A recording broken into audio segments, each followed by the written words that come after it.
საშინაო სკოლის გაკვეთილებს წარმოგიდგენთ კომპანია Silknet.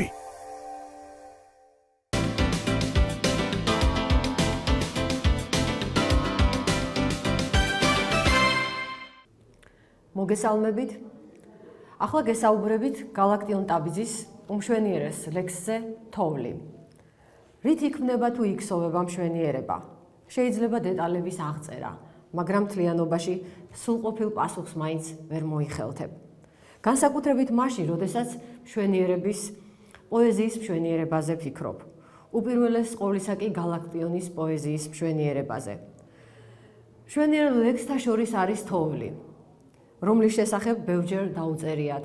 მომავალშიც არაერთგზის ჩაუფიქრდებიან მეტაფორების ხვეულებს, სათქმელი სიდუმალებას, გამოსახვის ოსტატობას, სტრიქონების სინაზესა და სინატიფეს, გამოთქმის უზადო ხელოვნებას, აზრისეულ სიღრმეებს, სიტყვათა მუსიკალურობას, მაგრამ ლექსი მაინც ამ ინტერპრეტაციების, ამ ახსნების მიღმა იფარფატებს, როგორც მარადიული გამოცანა.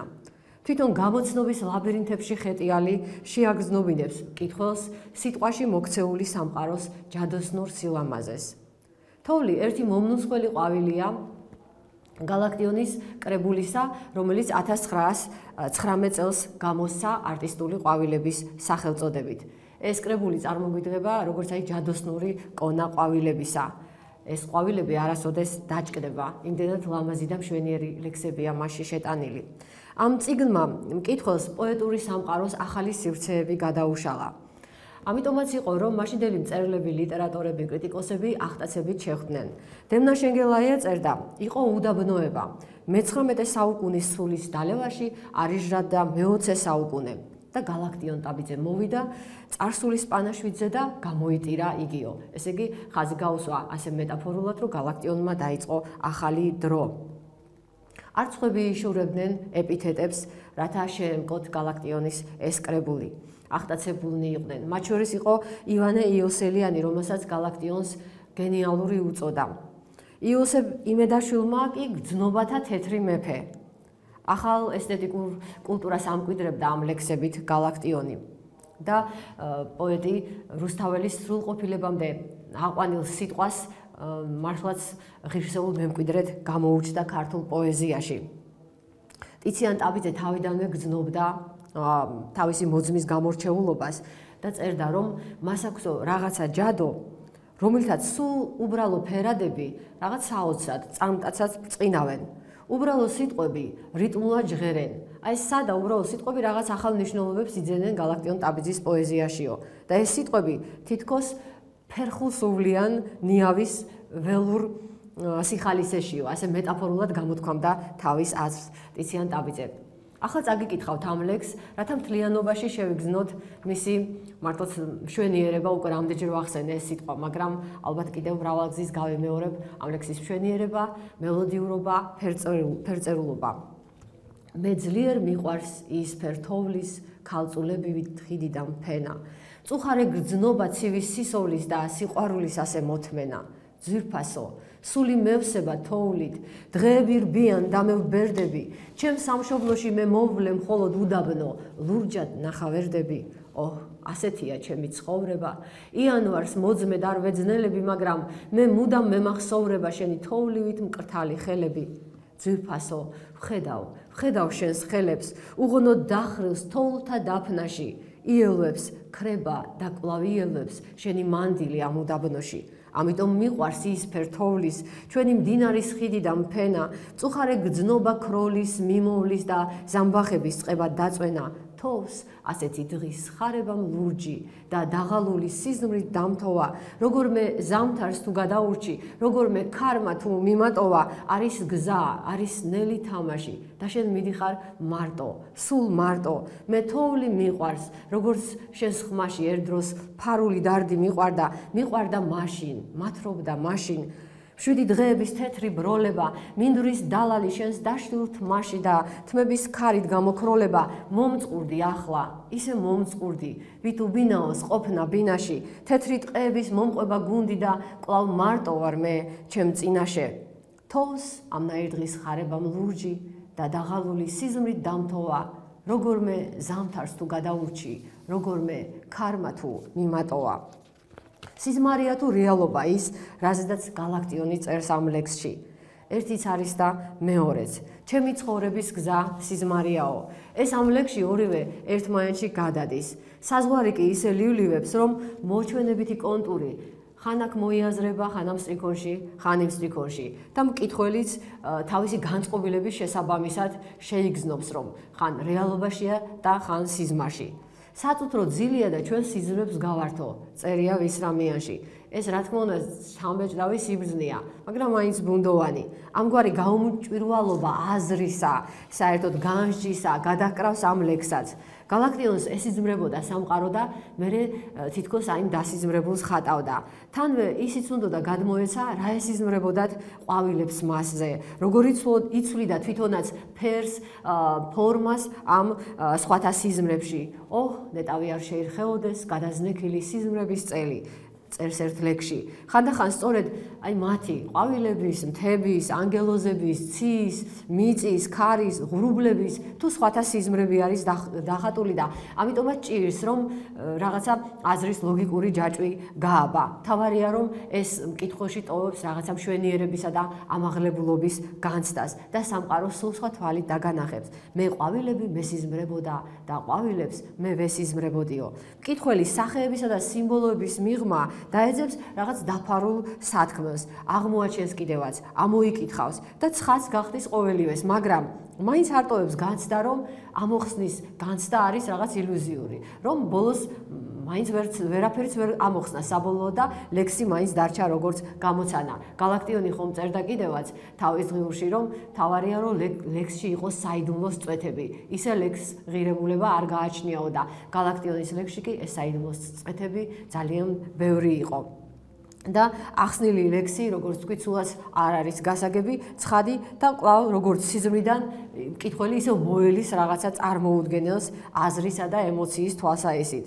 შეღამდა მეწაվել იქ, სადაც სიზმრები წიგნებში დარდობენ დახუჭულ თვალებით. ესე იგი, აზრი და სილამაზის შეგრძნება ერთდროულად მოდის ამ სტრიქონებიდან.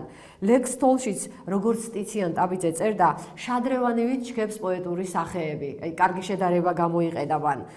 რომელთა მიღმა იმალება პოეტის წადილი, რომ ჩასწვდეს ღვთისგან შექმნილი სამყაროს უთვალავ ფერიანობას, სამყაროს აზრს ჩასწვდეს, გაიაზროს სიცოცხლის აზრი და მიზანი და შემდეგ პოეტურ სახეებში ჩვენ გადმოგცეს. სიმბოლისტური ესთეტიკით არის შექმნილი ეს ლექსი. თითქოს აი დაგვირისტებულია ამ სიმბოლოებით.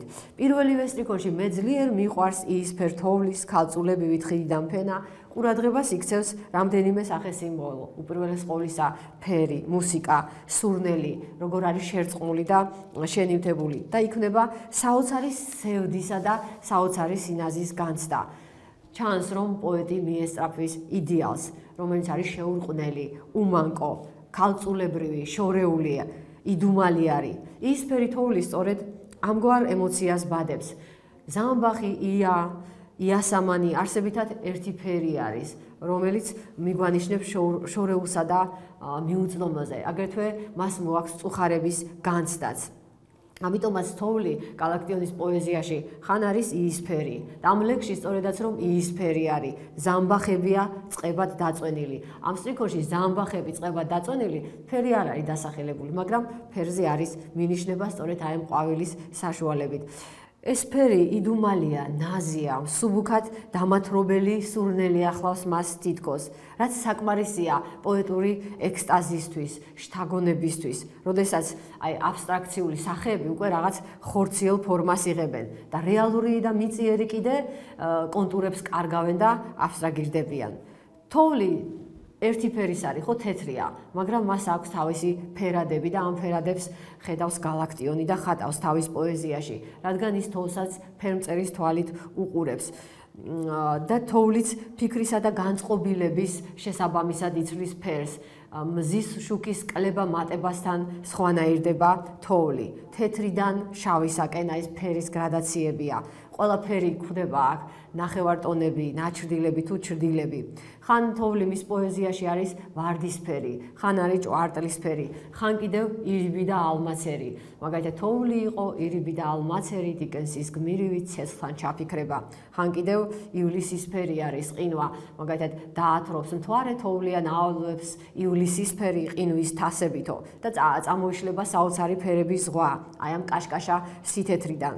თანვე ეს ფერები არის ჰაერით სინათლით გაჟღენთილი, როგორც იმპრესიონისტთა ნახატებზე. ესე იგი, გალაქტიონი გრძნობს, რომ ფერი ცოცხალია, სუნთქავს და ის იზრდება ფორმას იცვლის თითქოს.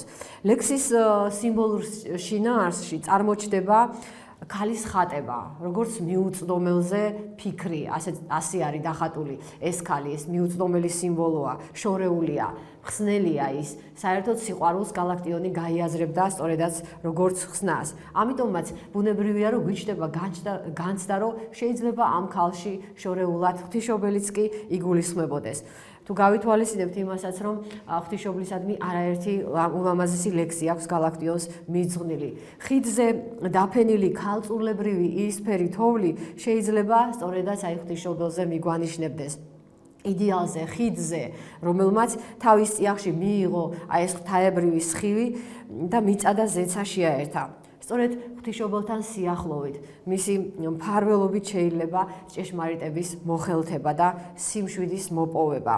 ლექსის თოვლი ცხოვრების სიცივესა და გაუსაძლისობაზე მიგვანიშნებს. ამავე დროს სიცივეზე, რომელსაც აფრქვევს საერთოდ ყოველგვარი იდეალი. ძალიან ლამაზია შორეულზე ოცნება, მაგრამ შორეული მაინც შორეულად რჩება მიუწვდომელად და რაღაც ადამიანს აქვს მუდმივად სიცივის განცდა, რომ ვერასოდეს ვერ მიაღწევს. რადგან მასთან მიახლების ცდილობა ყოველთვის არის ფუჭი და ამაოც და მოკვდავთათვის. თუმცა ამ ცდილობის გარეშე აზრი ეკარგება სიცოცხლეს.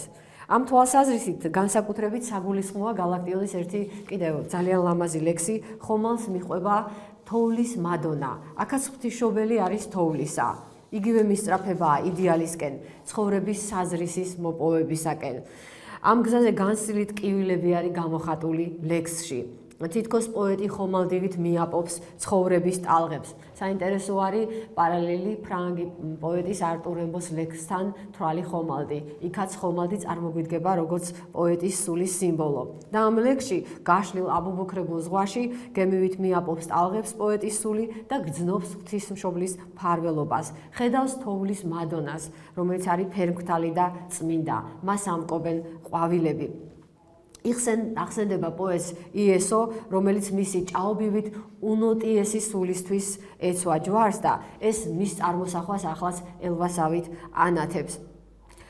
ეს მის სულში კვლავ და კვლავ ეცმება იესო ჯვარს და ამის წარმოდგენაზე პოეტს თითქოს გულმუცელი ეფლითება და პოეტური ლოცვით იკარვებს ნაღველს. ესე არის სისხლი, ესე არის ხორცი და იდუმალი ლოცვა ბაგისა. სული კი, რომელიც არის ლაჟვარზე უსპეტაკესი, ხედავს თოვლის მადონას და ოცნებობს ვარსკვლავებზე, რომელთაგან ერთ-ერთი არის სწორედ მისი სულის ანარეკლი. ამიტომაც სჯერა და სასოებით ელის, რომ ვარსკვლავი იგი ფიქრთა საგანი, ერთი უმრავლეს ვარსკვლავთაგანი აელვარდება ცაზე ოდესმე. ეს ელვარება ხსნის გზის გამოჩენას ედარება, რათა დემონზე უბოროტესი სული დაამარცხოს თავის წიაღში. ასე ილესება პოეტი ოცნებებით და დღეთა სინაზეს, მოდებულ კორძებს, ასე მეტაფორულად გამოთქვამს ტკივილების შესახებ ის პოეზიით იშორებს. თოვლი, როგორც მთლიანობაში, ასევე მისი ცალკეული სტრიქონი, როგორც ზემოთაც აღვნიშნე, თითქოს ლივლივებს, კონტურებს იცვლის, ფერებსაც, ხმასაც, სურნელსაც და ხელიდან გისხლდება ილუზიურად გამომკრთალი აზრი, რადგან მთავარი ამ ლექსში მაინც არის ის გრძნობები და ემოციებია, იმენაზე ლაპარაკი, რომელზედაც ხეები, ყვავილები და საერთოდ ბუნება მეტყველებს. ლექსის ლირიკული გმირი საუბრობს სიყვარულის მოთმენაზე, რადგან ცხოვრების უდაბნოში ძნელად ხარობს წმენის ყვავილი. თანვე დგას ხიდზე, რომელიც თვითმკვლელობაზე ფიქრის ადგილიც არის. ის უცნობ ხიდზე დგას სხვა ხიდი, ძიმი ატვირთი, მარცხებმა ზიდონ, ის ეხლა გახდა წყნარი და მშვიდი. ასეთი სტრიქონებია მის ლექსში, ის მიდიოდა ქუჩაში ერთი. როგორ იცვლება საერთოდ ლექსში თოვლის აზრობრივ ემოციური ინტონაციები? როგორი არის მხატვრული სახეების თანმიმდევრობის ლოგიკა? ეს არის წეღანაც აღნიშნე სიზმრისეული რეალობის ფერწერული ხატება. ლირიკული გმირის ტონი არის ზიაწეული. ის თითქოს ახსარებას ამბობს, მაგრამ ხმამაღლა, მთელი სამყაროს გასაგონად. ეს არის მისთვის ჩაკეტილი სივრცის გარღვევის მცდელობა. ამ შემთხვევაში თოვლის სითეთრე თან ახშობს აი ამ სივრცეს, თანვე ავლენს თეთრიდან ფერადოვნების დაბადების შესაძლებლობას, როგორც ხდება კიდევაც ამ ლექსში. სიყვარული აძლიერებს პოეტის ვნებას და უცებ თითქოს გასაქანი მიეცემა ამ გზნობას და ლირიკული გმირის გულიდან გადმოიღვრება სხვებთან განდობის წადილი. მას უნდა ქვეყნიერებას გააგებინოს, როგორ უყვარს, როგორ იტანჯება და ეს მისი სიყვარული როგორ გადაასხვაფერებს ირგვლივ ყოველივეს მთელ სამყაროს და ეს სიყვარული ოცნებასა და რეალობას შორისაც საზღვრებს შლის. ძვირფასო ხედავ შენს ხელებს უღონოდ დახრილს ფიქრთა დაფნაში, იელვებს კრდება დაკვლავ იელვებს შენი მანდილი ამ უდაბნოში. მას საკუთარი სულგულიდან გამოაქვს ეს თავისი მწუხარე გზნობა, რადგან ვინც უყვარს, ვისაც თავის ოცნებებში ელოლიავება, კვლავ არის მიუწვდომელი და შორეული. თუმცა ამ მიუწვდომელობასაც აქვს თავისი ხიბლი, რაც სხვა ლექსში ამგვარად გამოხატა, რაც უფრო შორს ხარ, მით უფრო ვტკბები, მე შენში მიყვარს ოცნება ჩემი. პოეტის აღმაფრენა თითქოს წამით იჩრდილება ლექსში, როდესაც იგი წარმოიდგენს, რომ სიბერე ახლოა, ან სიბერე მაინც ოდესმე ეწვევა. და ძვირფასო სული მევსება თოვლით, დღეები რბიან და მე ვბერდები. სული მევსება თოვლით. ასე მეტაფორულად გამოხატავს იმ მწუხარებას, რომელიც მას ეუფლება ამის წარმოდგენაზე. ამ სტრიქონზე საინტერესო დაკვირვება აქვს დავით წერედიანს, რომელიც ფიქრობს, რომ გამორიცხული არ არის ეს სტრიქონი გამოძახილი იყოს ბელგიელი პოეტის ჟორჟ როდენბახის ლექსისა, რომელშიც არის ასეთი სტრიქონები: თოვლის ფიფქებით, როგორც ვარსკვლავებით, სავსეა ჩემი სული. ბატონი დავითის აზრით, აქაც მუსიკას აჩენს არა მხოლოდ ალიტერაცია, თუმცა იგი კარგად არის შეფარული, არამედ შეგრძნებათა გადმოცემის ემოციური სიზუსტე. თოვლით სულის ავსება არის გახანგრძლივებული, დროში არის განფენილი. სიტყვა ძვირფასო ფრაზას ანიჭებს ინტიმურ შეფერილობას. თითქმის ჩურჩულამდე დაჰყავს ეს სტრიქონი და აი ამ კონტექსტში სიბერის შემოტანით რაღაცნაირი ესეთი ნელი სევდა შემოდის და თლიანობაში სტროფი აღიქმება როგორც ძლიერი მუსიკალური აკორდი. სიბერის ხსენება მართლაც ტონალობას დაბლას წევს ლექსისაც, თითქოს აღმაფრენა სადღაც ქრება და იწყება დარდებისა და მწუხარების გახსენება. ჩივილი უიღბლობაზე, ტანჯვაზე, ჩემს სამშობლოში მე მოვლე მხოლოდ უდაბნო ლურჯად ნახავერდები. აქ უპირველესად ამ მეტაფორაში სულიერი სამშობლო იგულისხმება.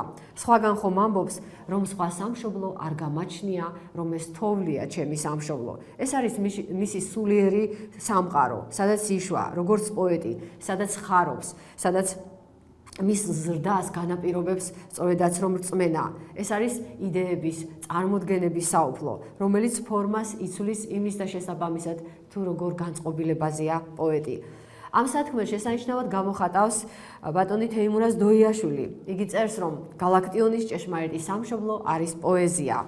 პოეზიის სამყაროს აღმოჩენამ სულ სხვა სინათლით გაანათა მარტოობით გატანჯული სული. რაფაელის მადონას ღვთაებრივი მშვენიერებით მოჯადოებული პოეტი დაასკვნის, რომ მიუღებელ სინამდვილეზე ამაღლების ერთადერთი გზა არის მშვენიერებასთან ზიარება. აკაკი ხინდიბიძე კი ამ სტრიქონს ჩემს სამშობლოში მე მოვლე მხოლოდ უდაბნო მიიჩნევს ლექსის ძირითად სახედ, რომელიც საყდენს პოულობს უდაბნოში. ჩემთვის მარტოდენ უდაბნოა ჩემი ქვეყანა. შვენიერი ტანჯვა საერთოდ ნიშანდობლივი არის გალაქტიონისათვის და განსაკუთრებით ამ ლექსისთვის. აქ ყურადღებას იქცევს აგრეთვე სიტყვა დაღალული, ისევე როგორც მეორე ფორმა, ეს არის სისოვლე, ეს არის დიალექტური ფორმები. რატომ გამოიყენა პოეტმა ისინი? ალბათ იმიტომ, რომ მეტი მუსიკალური ჟღერადობა მიეცა სტრიქონებისათვის. სიზმრისეული ლოგიკა საგნებსა და მოვლენებს ფერს უცვლის, ჩვეულ კავშირებს არღვევს და რაღაც ახალსა და უჩვეულოს ქმნის. ეს რა თქმა უნდა არაცნობიერად ხდება.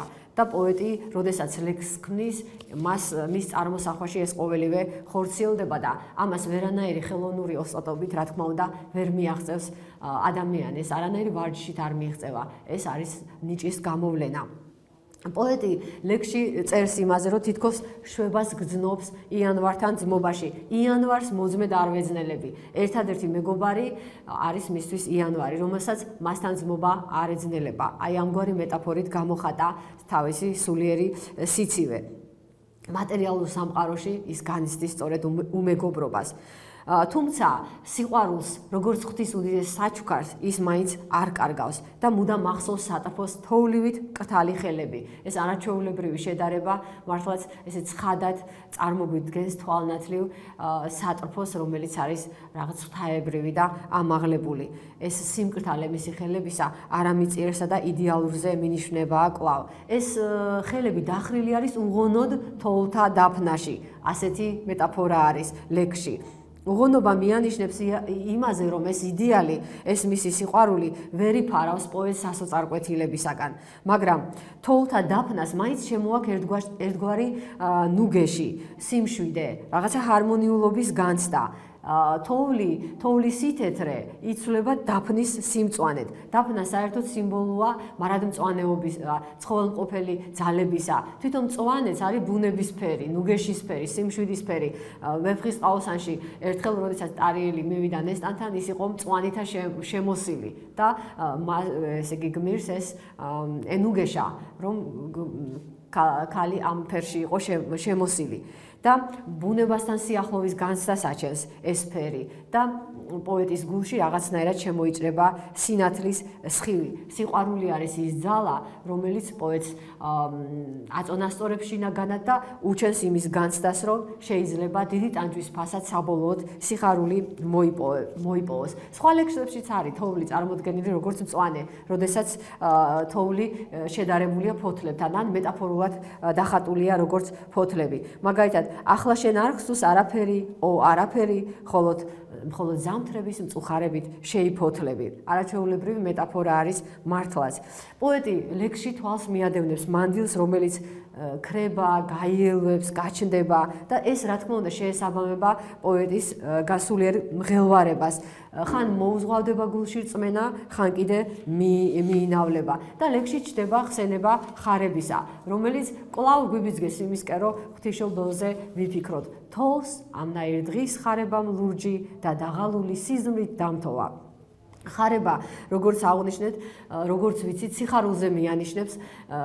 ხარების დღესასწაული აღინიშნება იმის აღსანიშნავად არის, როგორც ლუკა მახარებელი მოგვითხრობს, რომ ღვთისმშობელს გაბრიელ მთავარ ანგელოზმა ახარა, რომ მას შეეძინებოდა ხსნელი. შეგახსენებთ ამ არაჩვეულებრივ სიტყვებს. ღვთისმშობელო ქალწულო, გიხაროდენ მიმადრებულო მარიამ, უფალი შენთანა, კურთხეულ ხარ შენ დედათა შორის და კურთხეულ არს ნაყოფი მუცლისა შენისა, რამე თუ მაცხოვარი გვიშევ სულთა ჩვენთა. სწორედ ღვთისმშობლის ეს შორეული, მაგრამ მანუგეშებელი მზერა აჩენს იმედს, რომ პოეტი შეიძლება გადაურჩეს ამ უდაბნოს, ზამთარს, ქარს. ეს ყოველივე, რა თქმა უნდა, არის სულიერი წინააღმდეგობები. მაგალითად, აი, როგორც მერანში წერს ნიკოლოზ ბარათაშვილი, გაჰკვეთე ქარი, გააპეწყალი, ეს არის უპირველეს ყოვლისა სულიერი წინააღმდეგობები. ლექსში გაელვებული ძვირფასი ქალი, როგორც აღნიშნეთ, არის მრავალნიშნულოვანი სიმბოლო. ის არის მერიც, რომელსაც არაერთი ლექსი უძღვნა, ის არის შორეული მშვენიერი ქალი და მის სახელში შეიძლება დავლანდოთ და ვიგულისხმოთ ღვთისმშობელიც. გააჩნია მკითხველს მისი ემოციის, მისი გრძნობების, მისი სულიერი სიღრმის შესაბამისად ხდება ამ სიმბოლოს ახსნა. და ლექსი გამსჭვალული არის, როგორც წეგან აღნიშნე, რაღაც საოცარი სასოწარკვეთი მარტოობით. და გაგახსენებთ იმას, რომ თავის დროზე ტიციან ტაბიძემ გალაქტიონს უწოდა მარტოობის კავალერი. და ამ ლექსშიც რაღაცნაირად შემოიჭრება ისეთი განცდა, როგორიც მაცხოვარს დაეუფლა ჯვარზე გაკრულს. მამაო, რაისთვის დამიტევებ მე? საერთოდ გალაქტიონის პოეზიაში ამგვარი ინტონაციები ხშირად გაისმის ხოლმე. ერთ-ერთი სტრიქონი აქვს ასეთი, რომ დავიღალე მე ამ კუბოში და ტიციანმა ამას ასეთი კომენტარი გაუკეთა, რომ ეს არისო პირველი ლამა საბათქანი. ეს ნიშნავს სწორედ იმას წეღარაც თქვი, მამაო, რაისთვის დამიტოვებ მე? აი ესეთი მწუხარე ხმა პირველად მის პოეზიაში გაისმაო. რევას თვარაძე, რომელმაც არაჩვეულებრივი წიგნი დაწერა გალაქტიონზე, თოვლის შესახებ ასეთ რამეს წერს. ლექსის კითხვისას სადღაც ვიყავით. ეს იყო რაღაც ნეტარი ბურანი, რომლიდანაც თავის დაღწევა არც ახლა გსურს. ეს არის არაუბრალოდ გადმოცემა რაიმე ამბისა, აზრისა, განწყობილებისა, თუნდაც ხილვისა, არამედ არსებობის ისეთი სფეროთა წვდომა, რომელთა ნაწილ-ნაწილ შეცნობა არის შეუძლებელი. გალაქტიონს აქვს აბსოლუტური სმენა, მისი ლექსები არის უჩვეულოდ მუსიკალური, მისი შედარებები არის მოულოდნელი, ორიგინალური, რითმები უაღრესად კეთილხმოვანი, ლექსიკა არის შეუმცდარად შერჩეული, სინტაქსი, სტილი, დახვეწილი, რიტმი არის გაუცვეთელი. ეს ყოველივე ოდენ სადინარია არსებითის გამოსავლენად. ხოლო ეს არსებითი რაღაცნაირად მუდამ რაღაც აზრის მიღმა და განჯის მიღმა ლივლივებს და უფრო მეტად შესაგრძნობია ვიდრე შესაცნობელი. ეს ლექსი განსაკუთრებით ეხმიანება გალაქტიონ ტაბიძის ლექს სილაჟვარდი ანუ ვარდის სილაში, საერთო განწყობილებით, სახეთა მუსიკალურობით, სათქმელის იდუმალებით, ემოციის გამოხატვის სრულყოფილებით. ოღონდ თოლში მაინც ვფიქრობთ, რომ მეტი იმედი და რწმენაა, რომ უდაბნოში, ურწმუნოებისა და დემონურ საოფლოში მარადი ქალწულის მანდილი დაიფარავს მას და შვებას მისცემს. როგორმე ზამთარს თუ გადაურჩი, როგორმე ქარმა თუ მიმატოვა და მკითხველს სჯერა ადამიანს, რომელსაც ასეთი დიდი სიყვარული გააჩნია, რომელსაც სიყვარული არასოდეს ეფერფლება გულში, ასეთი ადამიანი აუცილებლად გადარჩება. გმადლობთ ყურადღებისათვის.